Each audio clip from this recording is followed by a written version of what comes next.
Afterglow Books by Harlequin and HarperAudio present Unlikely Neighbours by Renee Daniel Flagler, performed by Keisa Parrish and Jamal West. This book is dedicated to my sister and one of the captains of my cheering squad, Cora Daniel. I miss you deeply. And to the women who groomed me, thank you for your time, talent, treasure, and wisdom. Chapter 1. Holland Davenport. You're ready for this. Those words were part of my daily pep talk, reminding me that leaving Florence, South Carolina, needed to happen. It would be the scariest and bravest thing I'd ever done. I wanted nothing more than to do fearless and bold things. A life bigger than what Florence could offer was finally on the horizon. Florence was familiar, and familiar felt safe to me. I was completely overseeing the same people, doing the same things, and going to the same places all the time.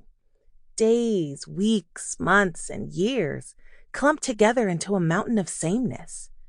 Thank God my cancer scare wasn't the death sentence I had feared, but I couldn't help thinking, how could I die without ever really living? 2 short toots of a car's horn let me know my cousin Amy had pulled up. This was our last weekend together before my move to Charleston. My announcement last month shocked everyone, especially my adoptive mother. You would have thought I told her I was jumping off a cliff. Ma been an emotional mess ever since. Grabbing my bag, I braved the balmy heat, knowing Amy would have the air conditioner on ice cold once I entered the car. Inside, her teary eyes stared back at me. Don't start, I said, rolling my eyes and holding my hand up at her. She pouted. I stared at her beautiful face, marveling how her signature bright red lipstick perfectly contrasted with her espresso-colored skin. Glistening hazel eyes bore into me as the corners of her mouth turned down and quivered. Ugh, she sniffed. I don't want to ugly cry, she groaned.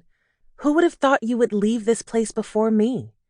I tasted the salt of my own tears. Girl, we have to stop all this crying, I said, wiping my face and flipping down the visor. We're going to look like raccoons, I laughed through sniffles. I know, she fanned her eyes with her hand, blinking rapidly. These lashes won't last through the night. Amy wasn't just my cousin. She had been my best friend, therapist, and bodyguard since I was 5. When she walked into a room, she hijacked all the attention, loved hard, and never bit her tongue. Since childhood, I'd admired her boldness. Now it was my inspiration. Living hours away from Amy and Ma wasn't going to be easy. Amy squeezed my hand gently and then let go before she slowly pulled into traffic. Charleston isn't that far away. What is it, a 2-hour drive? I'll be back all the time. I turned to Amy with wide eyes. Why don't you move to Charleston with me? You've wanted out of Florence for years. Take my second bedroom. If Mama's health was better, I'd leave in a minute. Amy's lips turned down again, and the weight of being Aunt Charlene's sole caretaker since an autoimmune disease rendered her fragile dimmed the light in her eyes. Anyway, Amy sighed, that gumbo at Jazz on Dargan is calling my name. Adele's Rolling in the Deep came up on Amy's playlist, lifting the mood. Ooh, girl, that's my song. Amy cranked up the volume. We danced in our seats like life wasn't beating down on us. What grade were we in when this came out? 11th? 12th? I wondered, snapping my fingers. We sang along with Amy's playlist until we pulled up to the restaurant. The weight of my secret bore down on me. I'd told my family about the move, but never shared the real reason I felt so strongly about doing it now.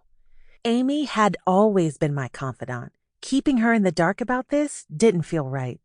Once she parked, I placed my hand on her arm before she could turn to get out of the car. Raising one brow, she side-eyed me. What? She always knew when something was up. I need to tell you something, but you have to promise to keep it to yourself. Alarm widened Amy's eyes. What's wrong, Halls? I took a deep breath. My doctor found a lump in my breast. Gasping, Amy clutched her chest. No!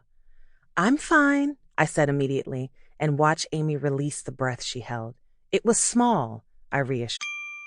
Sample complete. Ready to continue?